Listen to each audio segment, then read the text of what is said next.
people would make fun of me. There was this one time, I'll tell you this.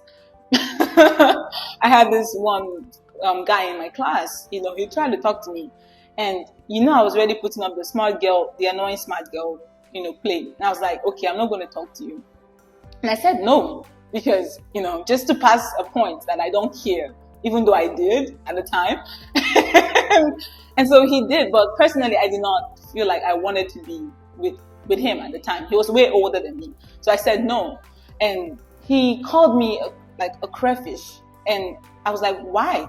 Because he said that's what I looked like, because of how skinny I was. It was not even like a lobster or like shrimp. No, shrimp has more flesh. The crayfish, especially the dried ones back home, they're really dry. And I was so annoyed. So I I started throwing a fit. I said, if you knew I was a crayfish, why did you come talk to me? So I started making fun of him because that was me.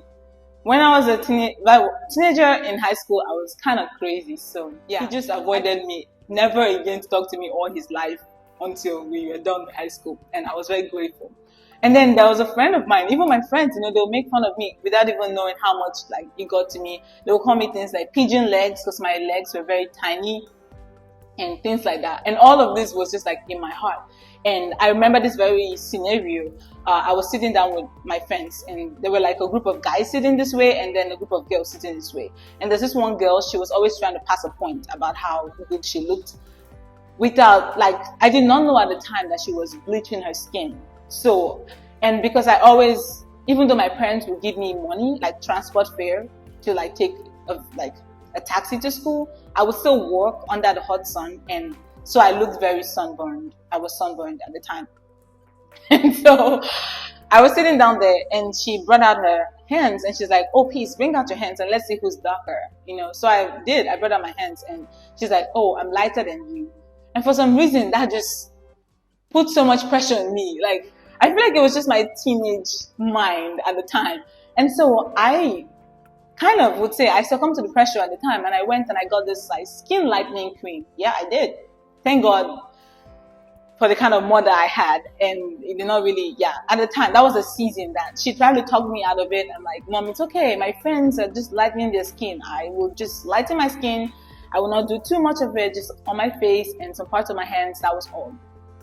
And that was it. So that was how hard it was for me, especially in high school. So most people don't know that part of my life in high school, because they felt like I handled it so well. But trust me, I did not.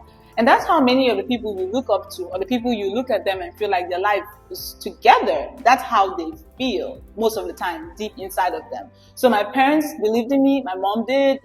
They're like, oh, she got it together. Oh, she's doing so good.